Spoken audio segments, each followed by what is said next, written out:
रघुवीर साहे का शेर है कि कुछ तो होगा अगर मैं बोलूंगा, टूटे न टूटे तिलिस्म सत्ता का, मेरे अंदर का कायर तो टूटेगा। तो अपने भीतर के इसी कायर को तोड़ने के क्रम में आज हम लोग बात करने वाले हैं रामकुंड की।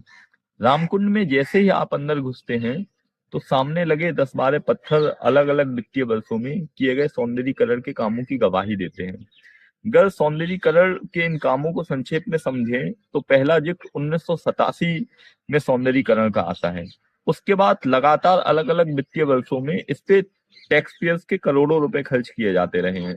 2005 में सौंदर्यीकरण का काम किया गया, 2012-13 में इस पे एक बड़ी राशि खर्च की गई, 2014-15 में एक बड़ी राशि खर्च की गई, 2019-20 में फिर से सौंदर्यीकरण किया गया। और अगर रिसेंटली देखें तो सितंबर 2024 में आज की करीब 18 महीने पहले इस पे 1 करोड़ 10 लाख रुपए की बड़ी राशि खर्च की गई थी।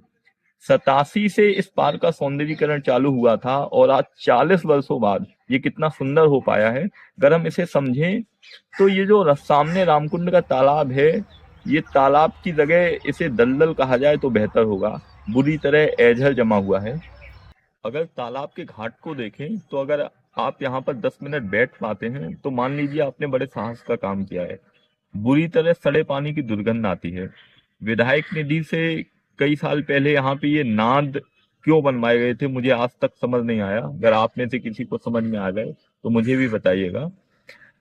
इस तालाब की बाउंड्री वॉल पूरी तरह टूटी हुई है। अगर रामकुंड के टॉयलेट्स को देखें तो टॉयलेट कमोवेश वैसे ही हैं जैसे अपने यहाँ किसी भी पब्लिक प्लेस के होते हैं। यहाँ पे कुछ टॉयलेट्स में ताला पड़ा हुआ है और जो टॉयलेट्स ओपन है वो कैमरे पे दिखाने की स्थिति में भी नहीं है। अगर हम पार्क के ओपन जिम को देखें तो देखते ही आपको ओपन जिम की कंडीशन समझ में आ रही होगी। कोई भी मशीन ऐसी नहीं है जो यहाँ पे सही हो, सारी मशीन टूटी हुई है। अब रामकुंड के आसपास की जो जगह है, जो एजर है, क्या उसे और सुंदर नहीं बनाया जा सकता है? रामकुंड उरई का सबसे पुराना और सुंदर हो सकने की संभावनाओं के लिहाज से सबसे महत्वपूर्ण स्थान है। अब मेरा सवाल ये है कि अगर हर 2-4 वित्तीय वर्षों में इसमें करोड़ों रुपए खर्च किए जाते हैं तो क्या इसे और सुंदर नहीं बनाया जा सकता था? अब आप लोग चाहें तो इस वीडियो को जिम्मेदार लोगों तक पहुंचा सकते हैं।